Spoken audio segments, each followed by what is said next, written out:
আলহামদুলিল্লাহ, সারা দেশের মতো বাগেরহাট মোল্লাহাট ব্রিজও সজ্জিত করা হয়েছে কালেমার সাদা কালারের পতাকা দিয়ে। যারা এই কাজের জন্য সময় ও অর্থ দিয়ে সহযোগিতা করেছেন তাদের সকলকে আমার পক্ষ থেকে অসংখ্য ধন্যবাদ। বর্তমানে সমগ্র বাংলাদেশ ব্যক্তি উদ্যোগে কালেমার পতাকা বিভিন্ন স্থানে উত্তোলন করা হচ্ছে। ইনশাআল্লাহ বাংলার জমিনে আগামীতে রাষ্ট্রীয়ভাবে কালেমার পতাকা ওড়ানো হবে। আর যেদিন রাষ্ট্রীয়ভাবে বাংলার আকাশে কালেমার পতাকা উড়বে সেদিন থেকে দেশের সাধারণ মানুষ আর কোনো জুলুমের শিকার হবে না।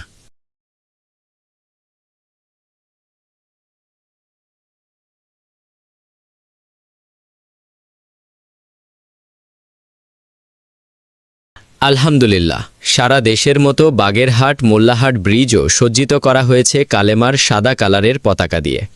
যারা এই কাজের জন্য সময় ও অর্থ দিয়ে সহযোগিতা করেছেন তাদের সকলকে আমার পক্ষ থেকে অসংখ্য ধন্যবাদ। বর্তমানে সমগ্র বাংলাদেশ ব্যক্তি উদ্যোগে কালেমার পতাকা বিভিন্ন স্থানে উত্তোলন করা হচ্ছে। ইনশাআল্লাহ বাংলার জমিনে আগামীতে রাষ্ট্রীয়ভাবে কালেমার পতাকা ওড়ানো হবে।